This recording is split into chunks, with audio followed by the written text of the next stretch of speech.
habis waktunya. Awalnya dari rencana itu yang 2 kelompok.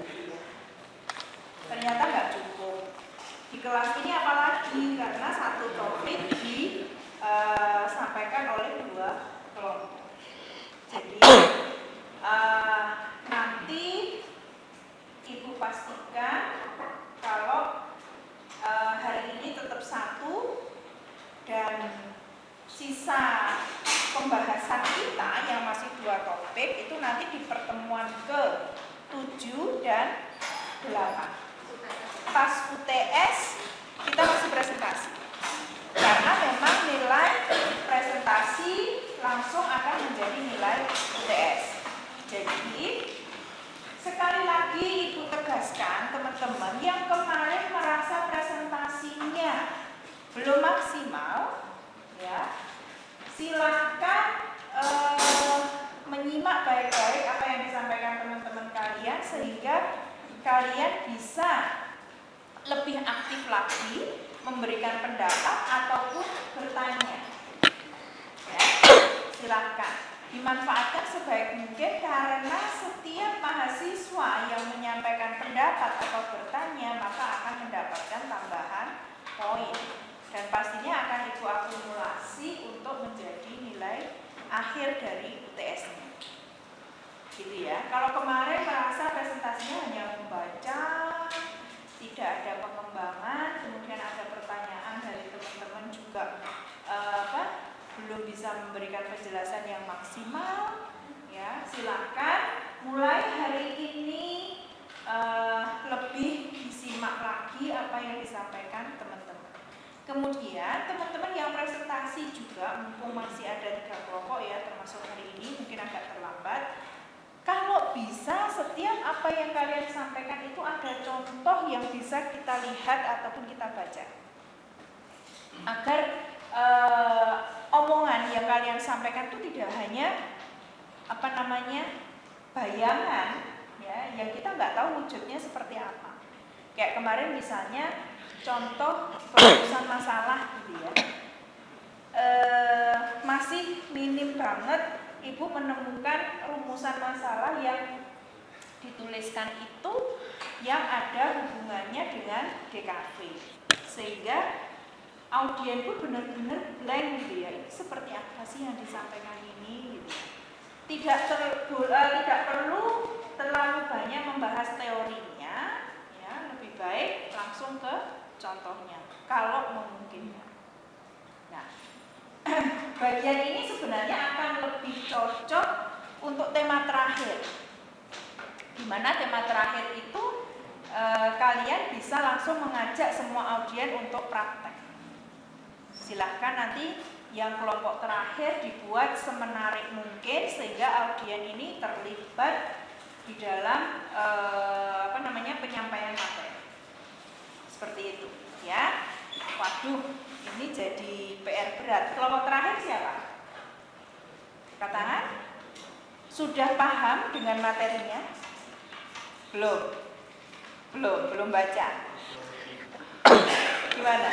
Belum baca? Oh sudah, oke. Syukurlah. Sudah ada yang baca, sudah paham. Kurang lebih langkah-langkahnya sudah dicoba. Oke, good. Ya. Lengkapi juga dengan nonton YouTube. Di sana banyak banget. Ya, jadi nanti kalian punya bayangan kira-kira teman-teman ini akan tak ajak aktif seperti apa. Ya, itu bakal seru banget yang bagian ini. Oke? Udah, itu aja. Silakan siap-siap. Yang hari ini topik 3 siapa? Ayo, kelompok 3. Silakan. Siapnya.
dapat dikembangkan di dunia karena dengan pendidikan ada berubah dunia. Assalamualaikum warahmatullahi wabarakatuh. Perkenalkan, saya Michael Patrick Gesrot. Saya akan memandu presentasi ini. Yang saya jadi moderator dan ini teman-teman saya yang akan menjelaskan materinya. Perkenalkan, nama saya Kevin Yusuf Pridana. Perkenalkan, nama saya Menjar Muhammad. Perkenalkan, nama saya Asma. Perkenalkan, nama saya Yudi Muhammad. Di presentasi kali ini, di metode penelitian ilmiah, kami akan mempresentasikan tentang pengertian dan jenis-jenis kerangka teori.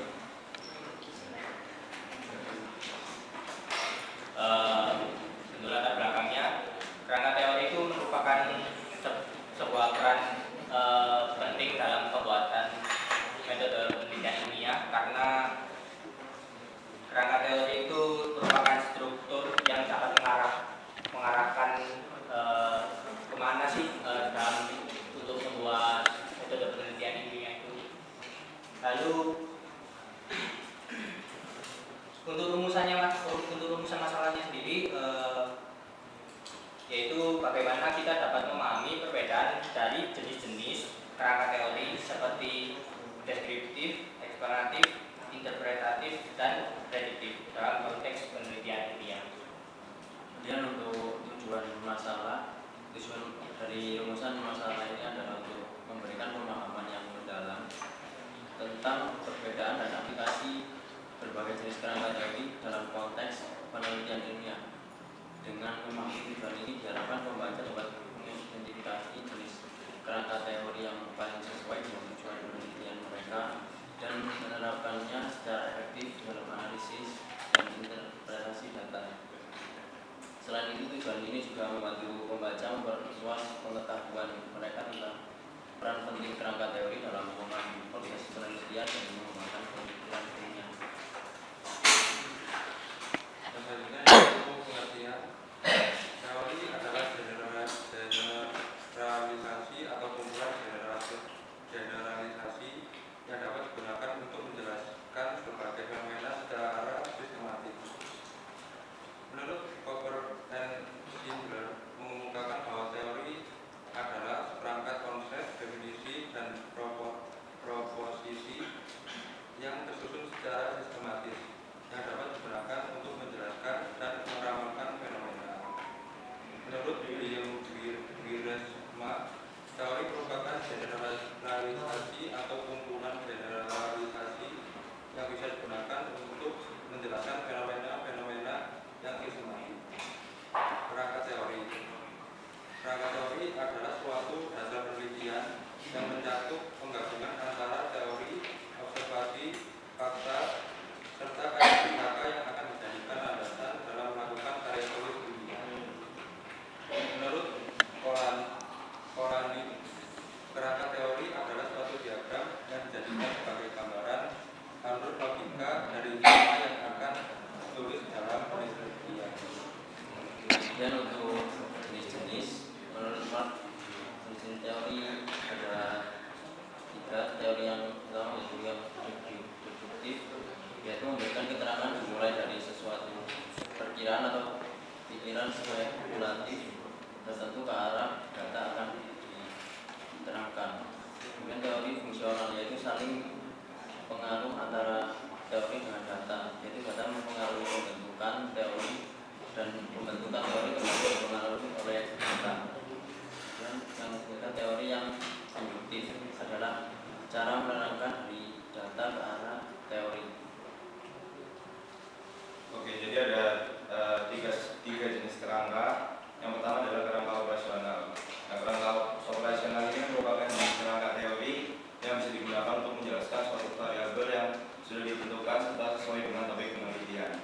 Lalu yang kedua, kerangka konseptual, di mana kerangka konseptual adalah jenis kerangka yang fungsinya untuk menjelaskan alur pemikiran suatu konsep dengan konsep lainnya. Nah, tujuannya itu untuk memberikan gambaran berupa ilustratif maupun asumsi-asumsi terkait variabel-variabel yang akan dibahas kemudian. Lalu yang ketiga adalah kerangka teoritis, di mana kerangka teoritis merupakan jenis kerangka pemikiran yang memberikan penegasan terhadap suatu teori yang akan dipakai untuk digunakan sebagai landasan teori serta untuk memberikan penjelasan terhadap fenomena yang sedang diteliti.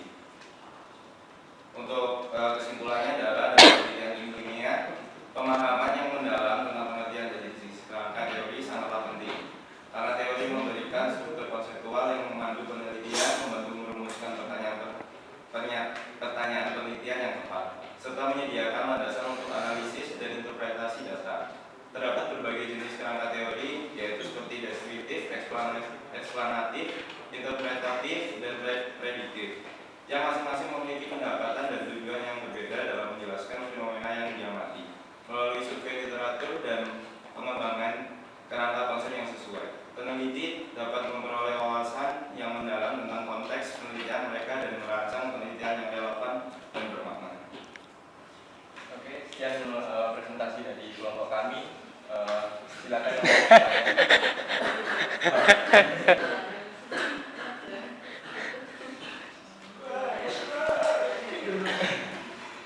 Oke, silakan yang mau bertanya dari teman-teman. Gak usah takut bertanya, soalnya ini gak sorban aja bisa.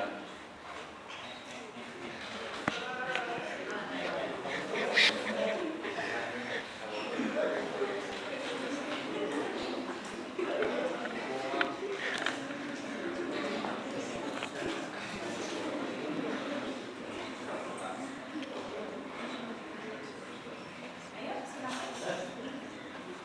Silakan teman-teman. Ada yang ingin disampaikan, ada yang ingin diperjelas.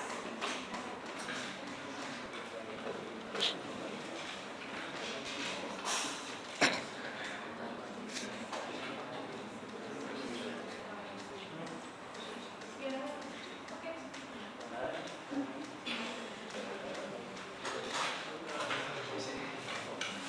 Silakan. Perkenalkan saya Bapak.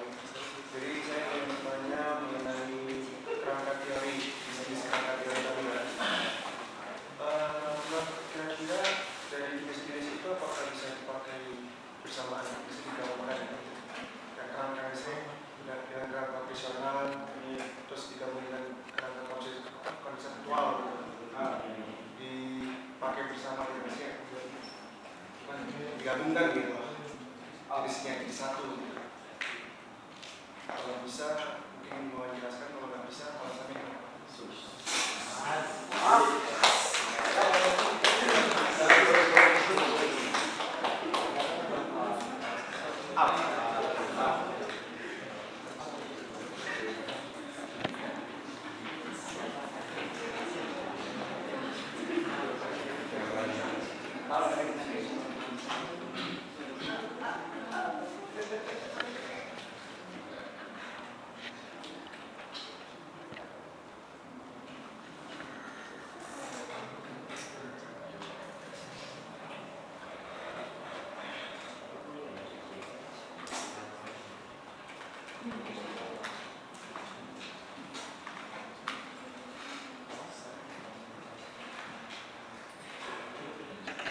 Ada yang mencatat pertanyaannya? Ya. Mau langsung dijawab atau mungkin ada lagi moderatornya mungkin bisa handle diskusinya. Baik, kami langsung jawab aja ya. Jadi Ada pertanyaan lagi tidak? Belum ada. sambil menunggu pertanyaan dari teman-teman, mungkin kalian kami jawab pertanyaan di kakaknya. Angkat Pak ya. Farid.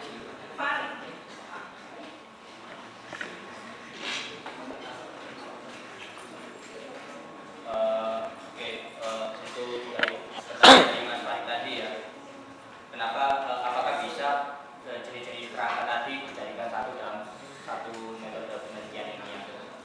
Jadi jenis-jenis kerangka teori ini kan dapat digunakan bersama, terutama jika topik penelitian atau analisis memerlukan pendekatan yang holistik atau multifaset. Misalnya, dalam penelitian sosial, peneliti seringkali menggabungkan beberapa kerangka teori untuk mendapatkan pemahaman yang lebih komprehensif tentang fenomena yang diteliti. Namun penting untuk memastikan bahwa penggabungan kerangka teori tersebut relevan dan konsisten dengan tujuan penelitian. Jadi intinya kayak ketika ingin menggabungkan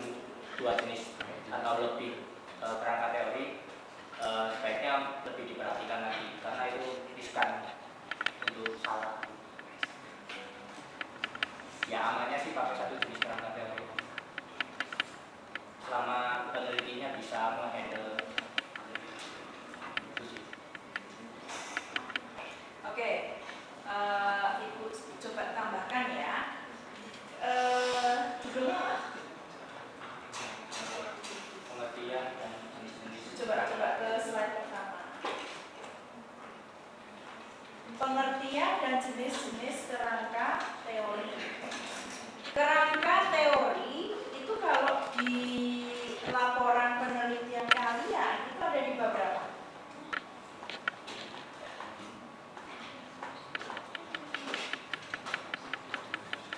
Maksudnya yang di bukunya itu atau yang di PPT ini? Kalau kalian membuat laporan penelitian, membuat karya ilmiah, TA, ataupun laporan P2M, karena mahasiswa di KPK membahas melakukan penelitian di P2M dan TA. Ya, di laporan TA atau di laporan P2M atau karya ilmiah lain, kerangka teori itu ada di bab berapa? Bab 2. Ya, oke. Bahas tentang pengertiannya. Kalau kalian nggak tahu posisinya di mana, gitu ya. Jadi harusnya tadi mengawalinya seperti itu. Jadi kita tuh punya bayangan. Nggak usah ke pengertian dulu. Coba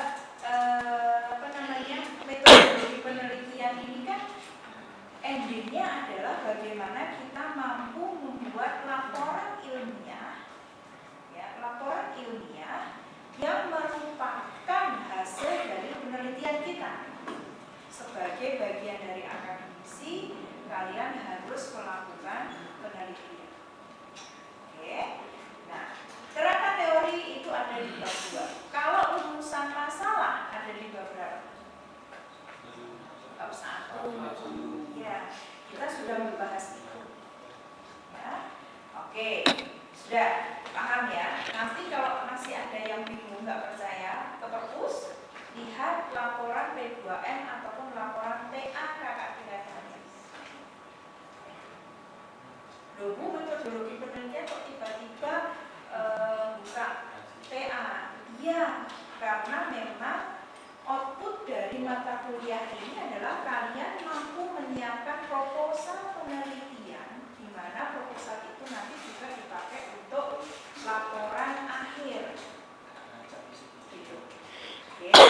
Kerangka ilmiah ada di bab 2. Kerangka teori. Namanya sudah kerangka teori. Sebelum ke jenis yang ditanyakan teman-teman tadi, pengertiannya coba. Teori adalah generalisasi atau kumpulan generalisasi yang dapat digunakan untuk menjelaskan berbagai fenomena secara sistemik. Nah, bagaimana kita membatasi fenomena mana yang masuk ke ilmu kita? Teman-teman dari DKV, fenomena mana yang akan kita pakai? Teori mana yang akan kita pakai? Saya tanya. Teori mana? Angkat tangan coba. Ya, Mas siapa? Siapa? Islam. Oke. Teori apa? Teori mana misalnya yang akan kalian pakai? Yang dekat dengan kalian? Konseptual tentang apa? Teori konseptual itu seperti apa? Ide ketika akan membuat sesuatu. Ide akan membuat sesuatu. Kalau kalian mungkin bahasanya bukan membuat ya, tapi merancang sesuatu. Nah, sesuatu itu apa? Ya karya-karya yang karya-karya desain. Good. Karya-karya desain itu contohnya apa?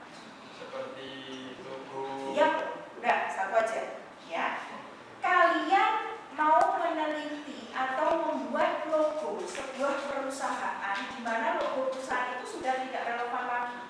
Maka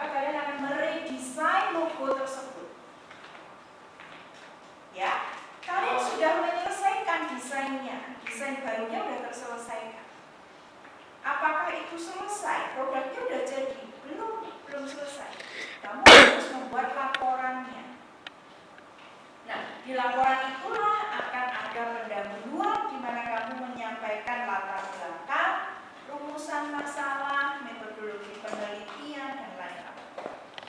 Sampai batasannya apa. Oke? Nah, rumusan masalah kemarin sudah kita bahas. Kira-kira kalau kamu mau mendesain ulang logo, rumusan masalah apa yang bisa kamu buat? Atau rumusan masalah penelitian akan seperti apa? Atau gini deh, ke permasalahannya dulu ya. Yang melatar belakangi kamu mendesain ulang logo itu apa? Logonya sudah tidak menarik, oke? Terus? Sudah tidak relevan dengan situasi sekarang, ya, tidak menarik. Buktinya semakin hari pengunjungnya semakin menurun, ya. Apalagi sudah tidak relevan karena saat ini tuh apa namanya, logonya sudah, kalian yang lebih tahu taste ya, logo ini saat ini yang ini udah jadul banget ini ya, kalian yang tahu itu. Terus apalagi kira-kira? Oke, logo seperti ini memberikan citra yang buruk. Itu pendapat kalian. Akan lebih bagus lagi kalau kalian kasih teori yang mendukung itu. Citra buruk itu karena apa? Warna mungkin. Warnanya gelap misalnya. Gelap itu kan kesannya jelek ya. Iya enggak? Untuk sebuah logo ya, bukan untuk pakaian. Kalau anak cowok kan sukanya hitam. Oh, ternyata cewek juga. Logo, pernah nggak menemui logo warna hitam? Banyak ya. Berarti yang berikan kesan buruk apa?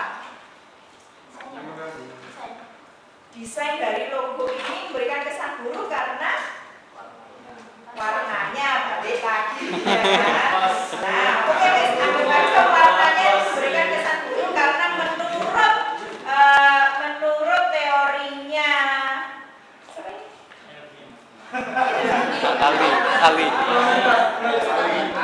Menurut teorinya Ali ya, warna kuning itu menggambarkan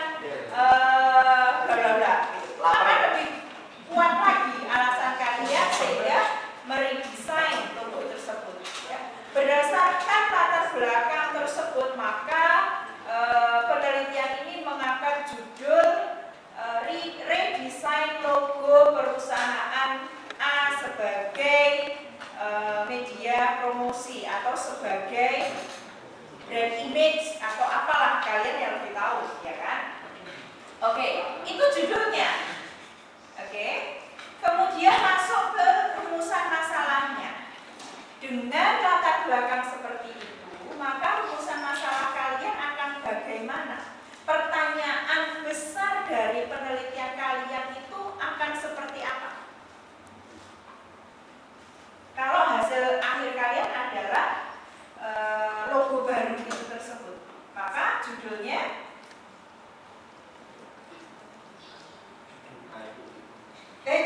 saudara. Rumusan masalahnya adalah judulnya kan sudah tadi. Rumusan masalahnya adalah bagaimana kalau kita diterima oleh masyarakat kita.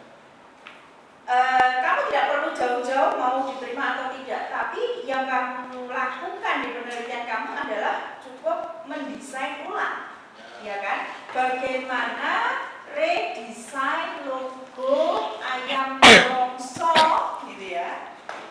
Oke, sudah itu aja cukup. Ya, permasalahan kamu itu dengan nanti di penjelasannya kalian akan menyebutkan kenapa pilih warna merah, karena merah itu lebih menurut Feng Shui Cina, merah itu lebih memberikan banyak keuntungan misalnya. Boleh kalian beralasan itu. Atau kalian pakai teorinya desain, kalau merah itu kesannya bagus, positif, orang yang melihat suka dengan warna merah misalnya ya. Jadi pertanyaannya cukup bagaimana mendesain ulang logo ayam nolongso misalnya. Sekarang kan nolongso lagi turun. Oh, makhluk. Yang kalian tidak pernah jalan di sana. Nah, itu tadi rumusan masalahnya. Nah, sekarang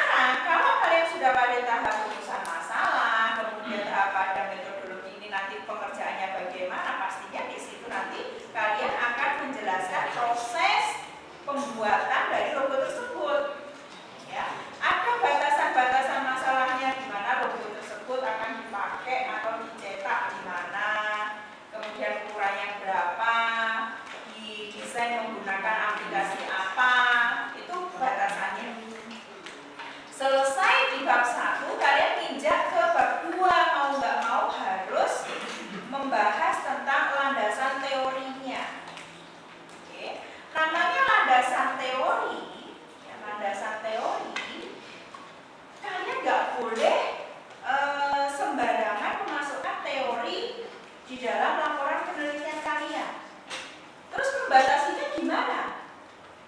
Kembali lagi ke judul tadi. Oke, kalau judulnya desain logo ayam geprek nelongso, ya, kira-kira teori apa yang akan kalian gunakan yang mendukung penelitian kalian? Teori apa? Teori tentang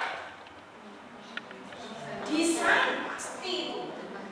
Semua mahasiswa DKV yang mau buat penelitian harus paham desain, mulai dari pengertian sampai proses unsur, kemudian apa saja yang ada di dalam desain itu. Oke? Karena kalian bergerak di bidang itu, gak usah yang lainnya. Setelah desain apa lagi? Logo, iya. Perlukah kalian membahas teori fotografi? Kenapa tidak? Iya, betul. Tidak ada sangkut pautnya dengan judul kalian, jadi nggak usah. Oke, cukup fokus pada teori logo. Kemudian apa lagi? Nah, misalnya logo, redesign logo itu dalam upaya promosi atau brand image atau apa, maka kalian pilih salah satu di sini. Teori tentang itu, kupas sedalam mungkin teori tentang itu, ya, untuk menguatkan penelitian kalian. Itu proses dari teori. Kemudian di sini kerangka operasional merupakan jenis kerangka teori yang biasa digunakan untuk menjelaskan suatu variabel yang sudah ditentukan serta sesuai dengan topik. Variabel sendiri hal baru buat kalian. Bisa mencontohkan dari yang presentasi di sini. Variabel itu maksudnya apa?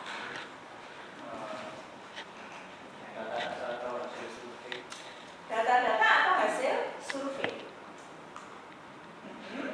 Belum.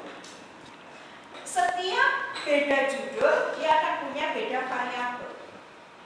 Dalam penelitian yang dimaksud variabel itu adalah hal-hal yang ada di dalam judul kalian tadi.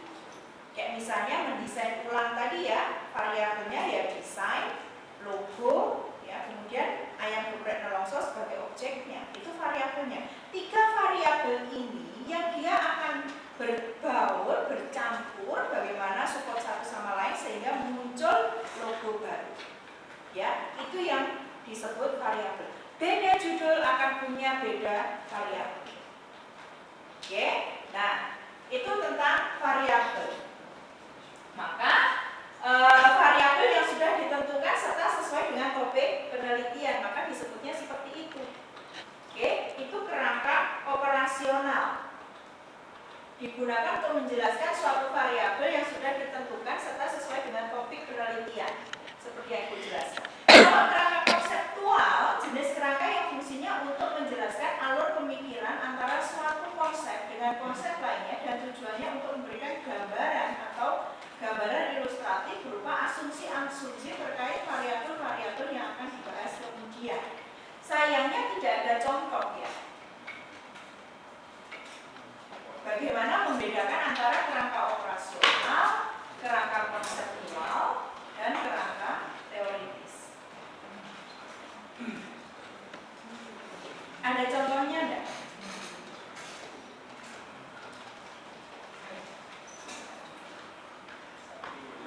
Ada nggak teman-teman di sini yang menemukan bedanya teori kerangka jenis kerangka teori?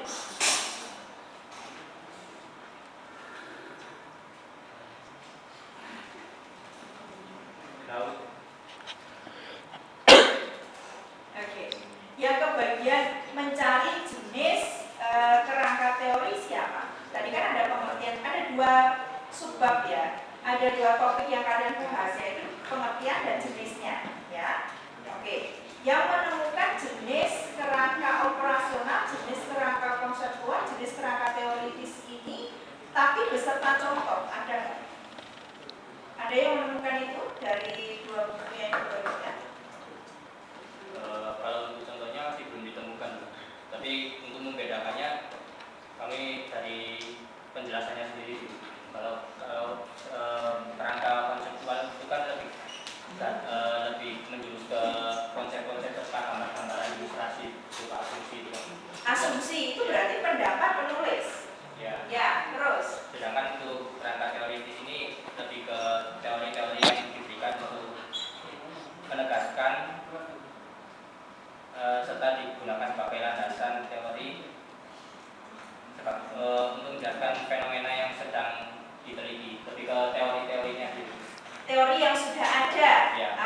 sebagai pakarnya. Kalau kerangka operasional, Kalau operasional ini kan karena lebih sering digunakan untuk menjelaskan suatu variabel.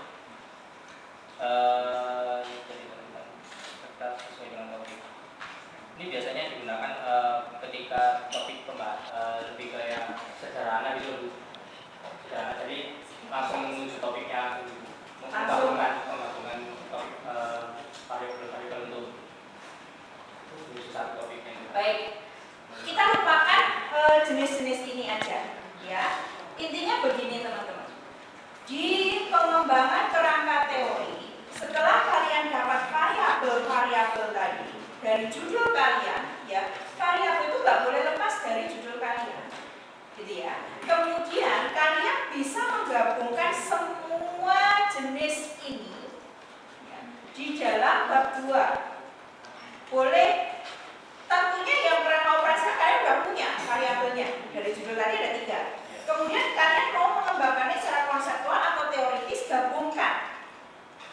Ya, atau pilih salah satu boleh. Maksudnya gimana? Kalau konseptual itu kan tadi berdasarkan asumsi-asumsi kita. Tapi tetap harus didukung oleh teori ahli sebelumnya. Kita nggak boleh sembarangan memasukkan pendapat kita. Oke? Kayak tadi Ibu bilang, hitam itu kesannya jelek. Gak boleh saya memasukkan itu kalau tidak ada teori pendukung. Ya, namanya kerangka teori dia harus diakui semua orang. Ya, oke. Kemudian setelah kita punya asumsi-asumsi berdasarkan apa yang sudah kita baca, kemudian kita dukung dengan teori-teori yang sudah ada, maka pengembangan dari kerangka teori itu menggabungkan semua jenis kerangka yang ada di sini. Gitu ya. Oke. Saya rasa itu. Ada lagi? Slide berikutnya. Sudah selesai di sini ya. Ini di bagian awal dari kerangka teori. Nanti setelah ini yang presentasi berikutnya ke bagian subbab apa?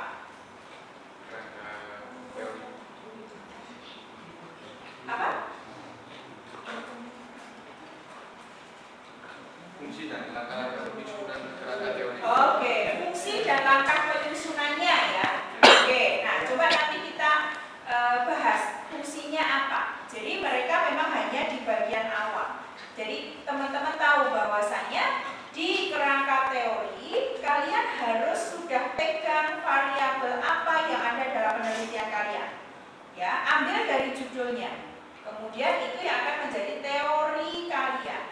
Nah, di situ nanti langkah penyusunannya akan disampaikan oleh kelompok berikut. Kira-kira seperti itu untuk kelompok pertama. Ada yang mau ditanyakan lagi? Silakan. Tidak ada. Oke, boleh diambil. Baik, sekian presentasi dari kelompok kami. Mohon maaf bila ada salah kata. Wassalamualaikum warahmatullahi wabarakatuh.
irama kerangka teori.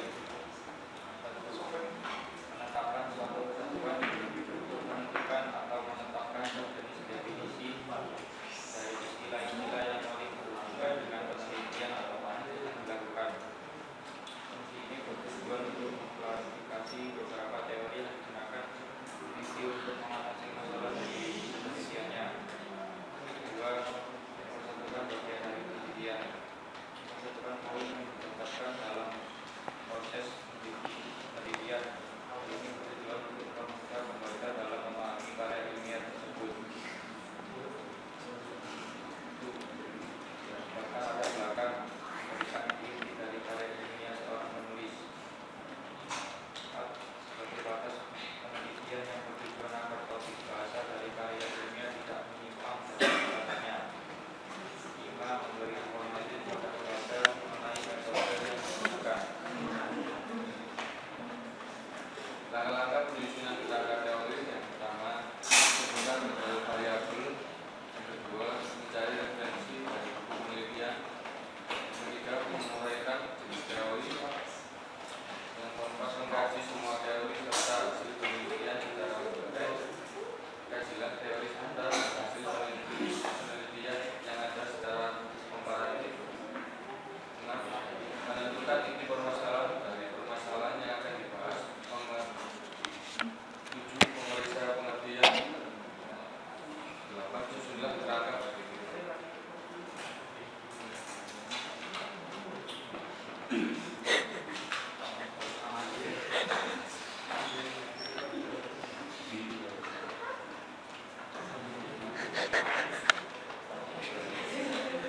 Sudah selesai. Prosesnya mana?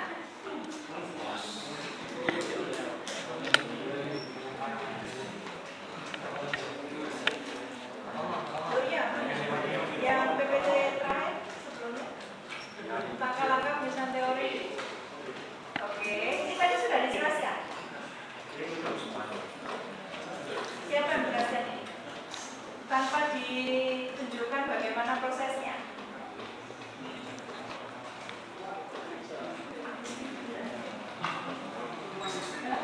Ya, nanti aku presentasi. Nah, kalau hanya begini tanpa nasihat sudah teman-teman paham gimana?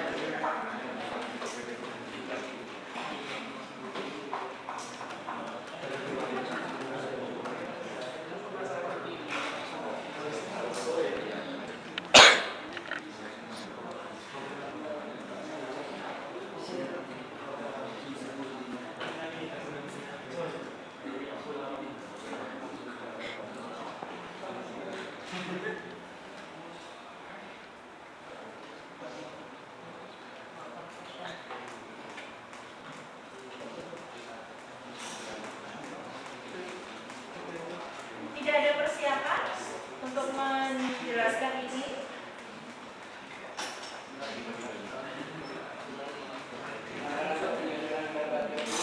Sambil berdiri boleh.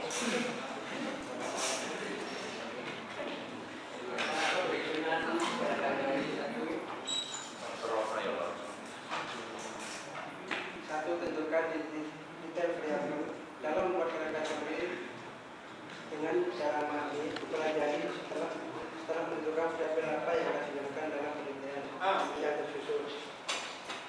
2. Mencari referensi dari buku penelitian, mengembangkan referensi serta pedoman untuk menyusun kerangka teori dengan cara membaca buku penelitian lain yang merupakan hasil dari penelitian yang diterbitkan oleh penelitian pendahulu. Dia mereka jenis teori.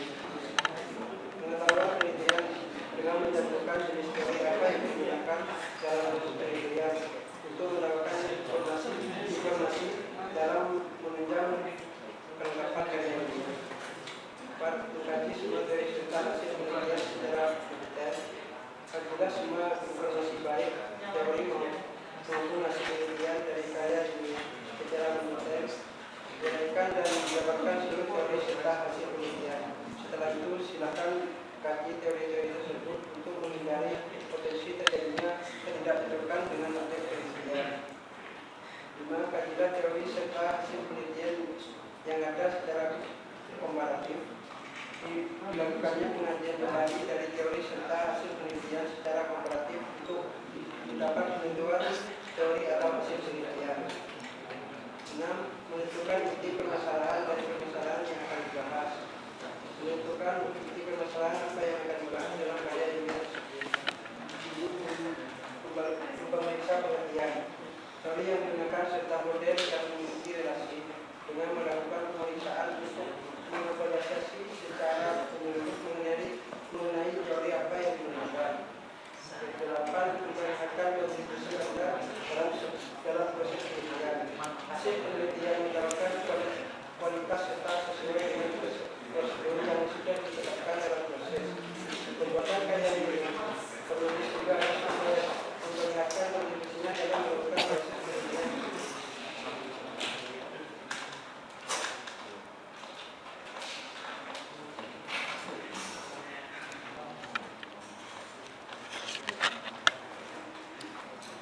Sudah? Oke. Ya, moderator. Kesempatannya sudah selesai.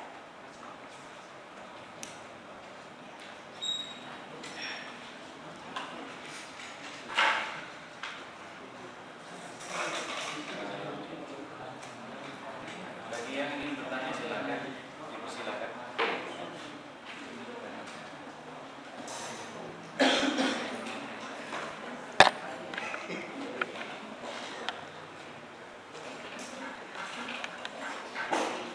Silakan. Ada yang mau bertanya atau tidak? Atau langsung ke kesimpulan?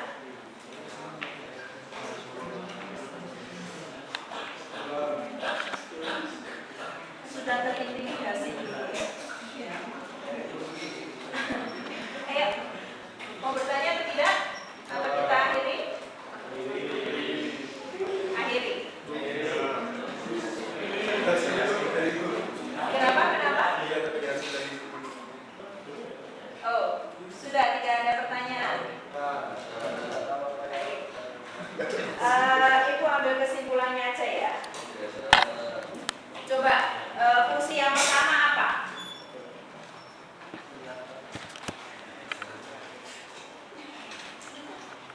Fungsi mensistematiskan penemuan penelitian. Itu fungsi dari kerangka teori, landasan teori. Ya. Macam-macam. Di bab 2 kadang ada kampus yang meminta dikasih nama literature review. Ada yang dikasih nama kerangka teori.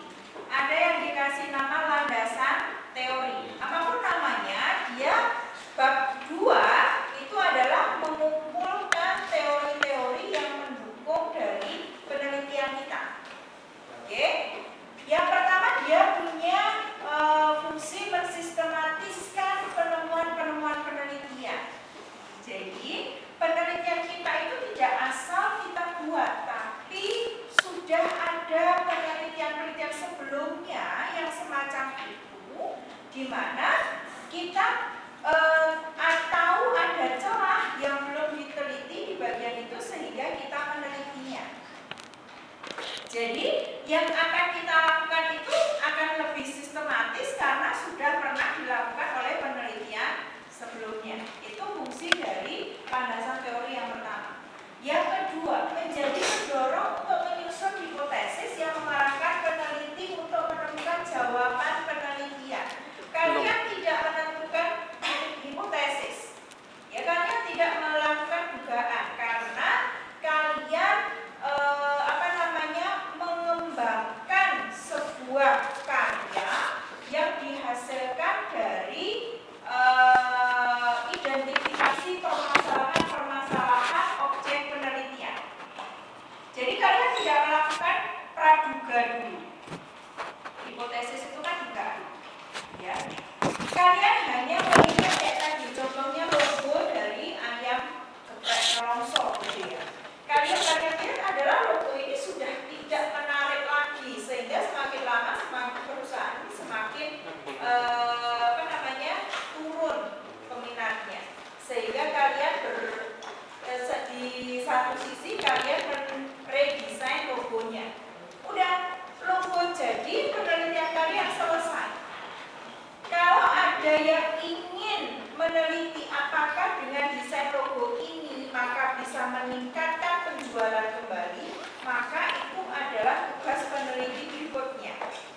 boleh ragu kalian dengan hasil penelitian kalian. Ya, sampai ibu bilang kalau dalam agama Islam kan kita mengenal ada hadis sahih dan hadis palsu kan gitu ya. Nah kalau sudah sahih ini berarti sudah benar, sudah terbantahkan lagi kayak gitu. Oke, itu fungsinya. Jadi betapa kerangka teori ini penting banget ya. Selanjutnya, oke, penetapan suatu ketentuan mempersatukan bagian dari penelitian, menggambarkan latar belakang sebagai batas penelitian, memberi informasi kepada pembaca mengenai metode yang digunakan, macam-macam fungsinya hampir sama.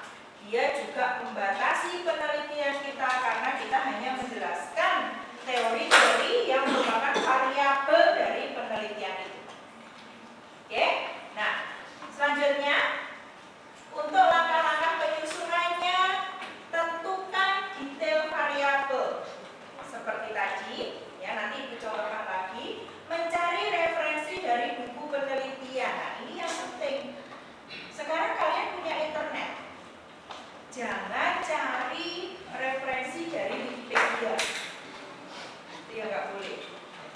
Referensi itu boleh dari buku, boleh dari artikel jurnal, boleh dari ensiklopedia atau apa, tapi jangan Wikipedia.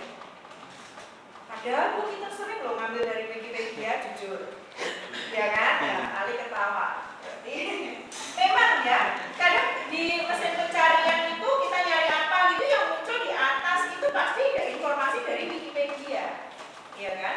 Coba cari sumber lain, blognya orang mungkin, ya. Yang di situ ada penulisnya. Ya. Sebenarnya yang paling dianjurkan adalah dari buku, artikel, koran boleh, ya, ensiklopedia boleh, dia kan akan berbuku. Kemudian menguraikan jenis teori. Sebenarnya yang bagian ini bukan menguraikan jenis teori ya, tapi menguraikan teorinya sendiri itu apa berdasarkan variabel-variabel kita tadi. Oke, misalnya desain. Kalian akan desain itu subtema besarnya desain. Desain adalah pengertiannya dulu. Kemudian kalian akan membahas apa lagi di dalam desain itu? Elemen desain. Ya, di mana elemen desain itu dia akan punya sub-sub lagi. Apa itu? Ada layout, ada apa itu STP? Segmentasi, targeting, positioning. Oke, terus apa lagi? Warna itu ada di mana? Masuk teori desain atau tidak? Elemen desain. Elemen desain dan unsur desain sama enggak? Ya, oke, nanti diperdalam lagi, ya. Oke. Kemudian kalau kita bicara tentang logo. Logo adalah bla bla bla. Kemudian mungkin teori yang muncul apa? Setelah logo. Di dalam logo kita akan membahas tentang apa itu? Warna, bentuk, ya, fungsi logo. Ya secara umum teorinya. Kalian mau ambil fungsi yang mana? Oke. Kemudian bisa jadi dalam pendesainan itu kalian melibatkan software. Ya, aplikasi apa yang kalian pakai? Jelaskan di sana sehingga nanti di pembahasan kalian tinggal memadupadankan antara ide kalian dengan teori yang ada di situ. Misalnya pengembangan logo ini menggunakan memilih warna biru sebagai warna dasar karena warna biru memiliki makna yang bagus secara psikologis menurut siapa? Nah itu pasti harusnya ada di landasan teori. Penjelasan itu kalian ambil di pembahasan singkatnya. Rangkaiannya begitu. Jadi gudangnya informasi ada di landasan teori, di mana landasan teori ini bisa dipakai di latar belakang atau pendahuluan, bisa juga dipakai di pembahasan.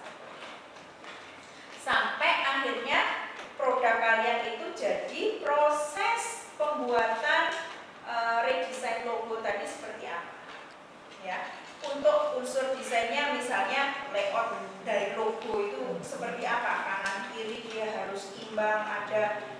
tulisan di atas, ada gambar di tengah, ya, dengan mengutamakan unsur keseimbangan, tidak boleh ada sisi kosong di sebelah sini, sampai seperti itu, ya, pembahasan kali. Kemudian mengkaji semua teori serta hasil penelitian secara mendetail, harus sampai seperti itu. Mengkaji semua teori sampai detail seperti apa? Ya tadi, variabel kalian sudah tentukan, teori tentang desain, teori tentang logo, teori tentang brand image atau informasi atau promosi, nah, macam-macam. Oke, menentukan kajilah teori serta hasil penelitian yang ada secara komparatif. Kalau bisa harus sambil membandingkan mana yang lebih baik, bukan lebih baik sih, yang sesuai dengan penelitian kalian, ya. Bukan lebih baik atau tidak, tapi yang sesuai dengan penelitian kita. Kemudian menentukan inti permasalahan dan permasalahan yang akan dibahas. Ini sebenarnya di awal, di pemilihan variabel lagi, kita mau teori apa saja yang masuk. Kemudian memeriksa pengertian, susunlah kerangka berpikir. Oke, kerangka berpikir mulai dari teori yang besar, kemudian sub-subnya apa. Bisa. Baik. Oke, silakan yang masih ada pertanyaan, tolong dicatat, itu mau kasih tujuan.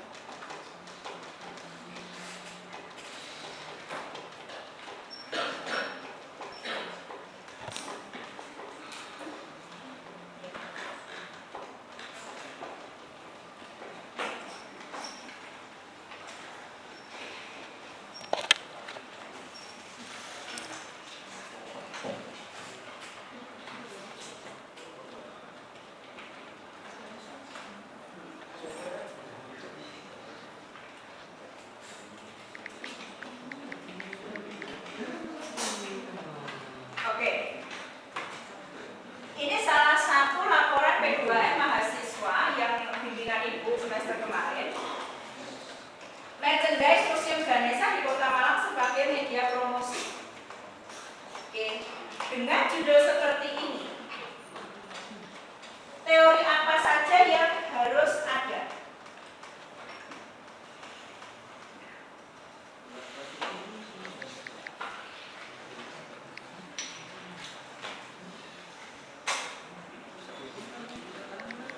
Teori apa saja yang harus ada? Langkah pertama, kalian harus menentukan variabelnya apa. Ada merchandise. Oke, terus apa lagi?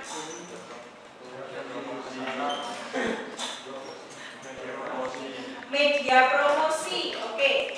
Satu lagi. Ada satu lagi. Museum Ganesha. Ya. Oke. Jadi 3 variabel ini yang akan masuk di landasan teori kalian. Oke, ada merchandise, Museum Ganesha, dan media promosi.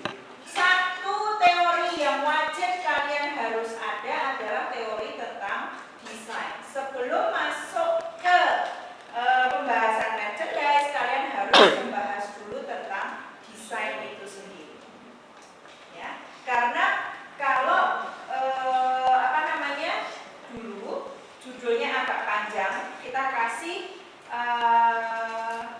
desain merchandise atau perancangan desain merchandise atau perancangan merchandise seperti itu. Nah, sekarang kita lebih persingkat, kita buang perancangannya, hasil akhirnya pasti merchandise, tapi teori tentang desain itu harus selalu masuk. Seperti itu. Oke, bingung nggak sampai di sini? Bagaimana mengembangkan landasan teori? Bingung? Masih bingung? Yang dibingungkan bagian mana? Kalau kalian sudah dapat variabelnya, baru kalian akan mencari informasi tentang desain. Ya, desain tadi apa saja? Pengertian desain, unsur-unsur desain, elemen desain, STP, dan lain-lain. Ya, sebenarnya untuk landasan teori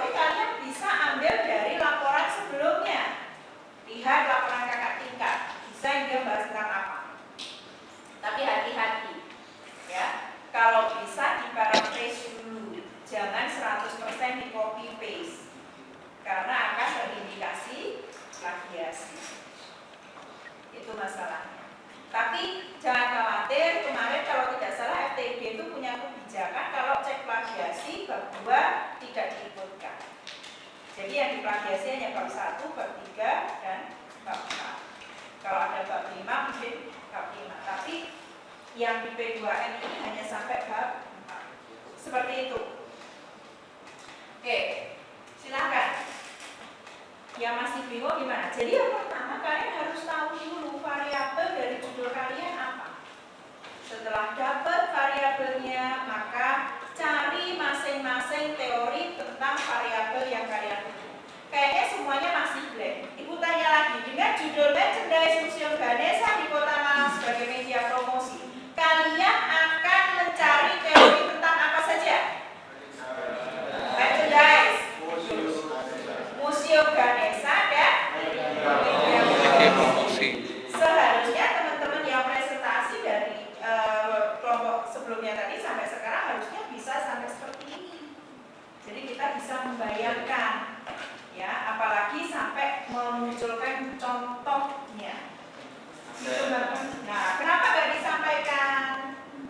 Ya, kenapa nggak disampaikan sehingga kita semuanya paham? Saya lihat apa namanya makalah kamu lengkap loh. Saya kasih nilai bagus loh untuk makalah kamu lengkap. Tapi kenapa presentasinya jelek? Kurang satu kan? Sopo sih nggak masuk? Satu. Mosok goro-goro campur ya? Kurang satu. Kurang semangat. Kurang semangat jadi. Oke, nah kayak gini. Desain komunikasi visual ini ya wajib ada landasan teorinya. Kemudian, nah elemen desain masih bagian dari itu. Kemudian, ya banyak. Prinsip desain masih bagiannya, ya. Prinsip desain, tipografi, tidak bisa dihilangkan ini pasti nih. Nah, kemudian dia membahas tentang slotnya. Itu tadi 2.2-nya.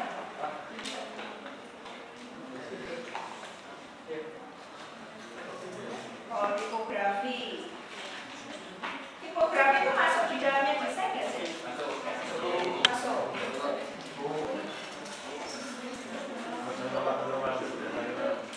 Dia pakai SWOT analisisnya, STP, ya.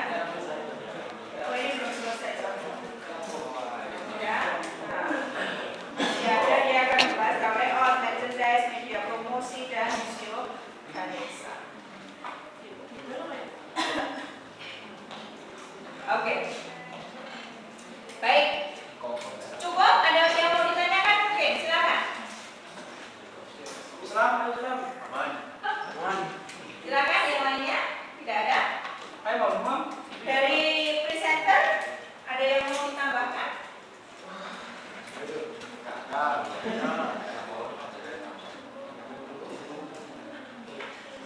Oke. Kalau tidak ada, Ibu anggap apa namanya? Pembahasan tentang landasan teori sudah cukup. Minggu depan kita ganti topik ya. Yuk, silakan. Sekian dari kami. Assalamualaikum warahmatullahi wabarakatuh. Waalaikumsalam.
memang tidak paham diperbolehkan bertanya. Harapannya kalau tidak bertanya berarti semuanya paham. Jangan kesini hanya untuk memenuhi tanda tangan aja. Oke? Semuanya kalian siap gak siap? Disiapkan untuk menulis TA. Ya. Sekarang pun ada pilihan lulus by publikasi. Gimana itu? Tetap penelitian, tapi kamu nggak buat laporannya. Hanya penelitian, hasil penelitian itu ditulis dalam bentuk artikel dan disubmit ke jurnal-jurnal nasional yang memiliki peringkat Sinta minimal 4. Saya rasa lebih mudah karena laporan penelitian itu dia akan tebel, minimal 60 halaman kan kalau TA. Tapi kalau publikasi artikel itu paling 12 halaman. Ya, nanti setelah